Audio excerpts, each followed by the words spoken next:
It's it's a special day, and I'm so happy to be here to be sharing these moments with you. My father came from a very, very humble background,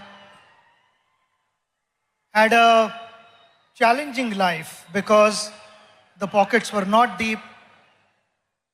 We stayed in 2 rooms in a chawl, which was a kitchen cum bedroom and a living room cum bedroom. And why I'm saying this is because my father was extremely passionate about academics.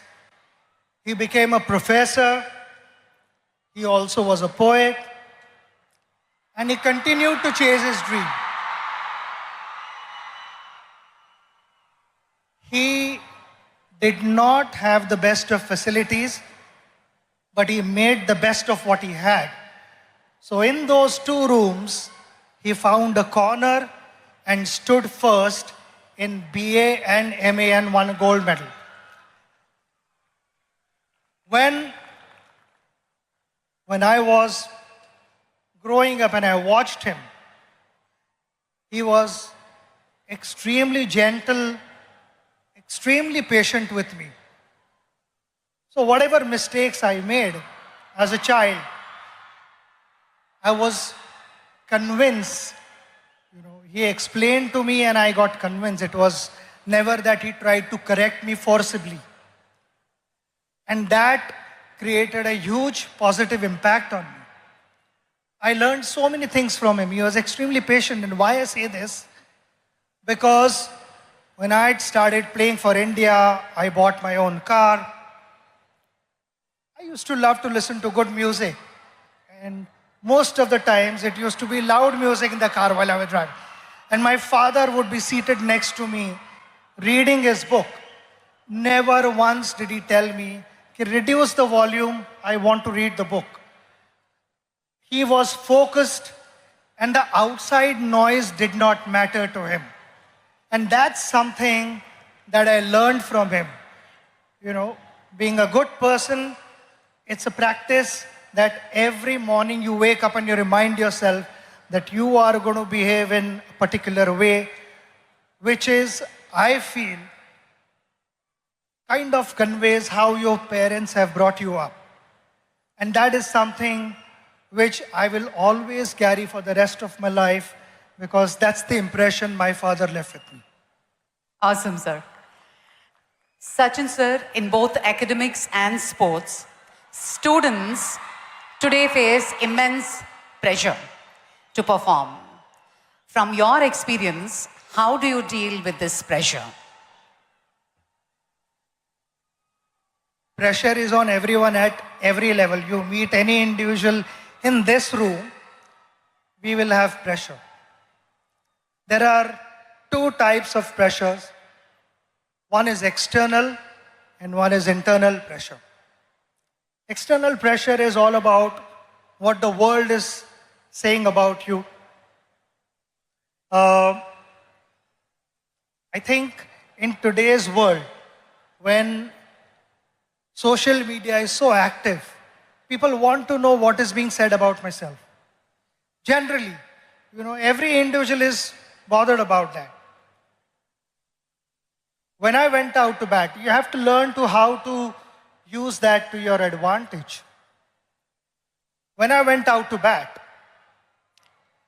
I used to get reception like this, which was fantastic. Sometimes it was overwhelming.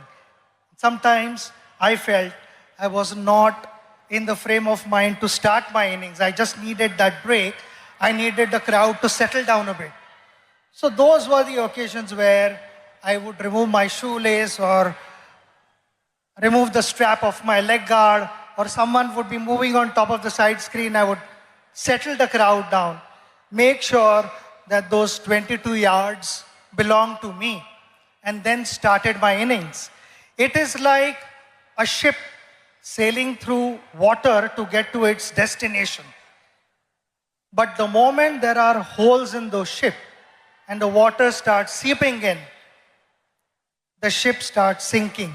And that is exactly what I'm trying to tell you, that external pressures will be there. You need to shut off.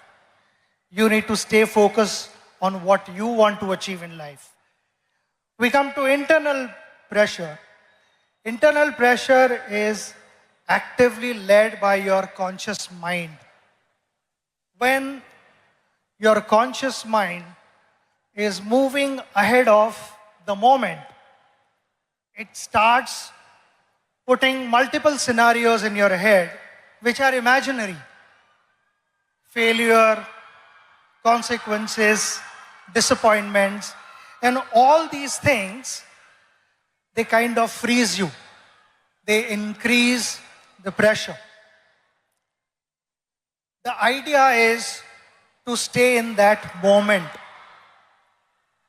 When I went to bat, people talk about, he was in that zone and that's why he batted well. And what is that zone? That zone is all about surrendering yourself to your subconscious mind, which knows what to do. It is always the conscious mind, as we call it. The monkey over your shoulder would be putting doubts in your head.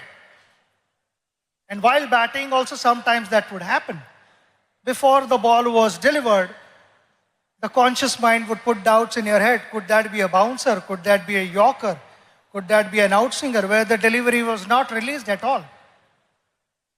So I found myself batting at my best when I had surrendered myself to the subconscious mind. So that would be my advice to all of you, to stay focused, stay aware of what's happening around you, but don't let the external energies dominate what you want to be in life. Absolutely. So one last one. On this centenary celebrations of Andhra University, your one message to all the students out there. We are celebrating a very, very big moment. Centenary of Andhra University. The magical figure that we talk about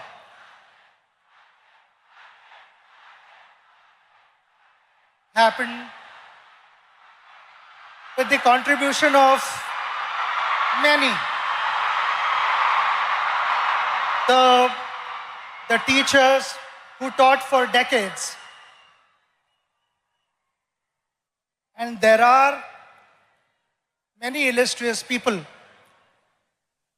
who have been able to shape our country, who have to give a new meaning to the youth of India, who have guided them. And all these things would never have happened without the guidance of all those teachers who imparted knowledge with a lot of humility and integrity. But those were the last 100 years. With impeccable reputation of the university, the responsibility lies on the next generation and generations to follow. Now, how do you, with such impeccable reputation, please understand that the expectations are going to be high. And if the expectations are high, the responsibility automatically increases. I want to take this opportunity to wish you the very best of luck, because I know my father, being a professor, how committed he was and what gave him the most satisfaction when he got to hear good things about his students. I personally felt that was his greatest return gift. And so would be the teachers of this university. At the pace that the world is moving, there'll be a lot of innovations, Plenty of things would be expected of you in different spheres of life. My simple message to you, which I followed throughout my journey, was we all want to be successful. Success never happens overnight. It takes time. We have to be patient and follow the right path. While doing so, while chasing your dream, don't cut corners and find shortcuts and compromise values. That is going to be extremely important for our country to move forward and for you to set examples for the next generation.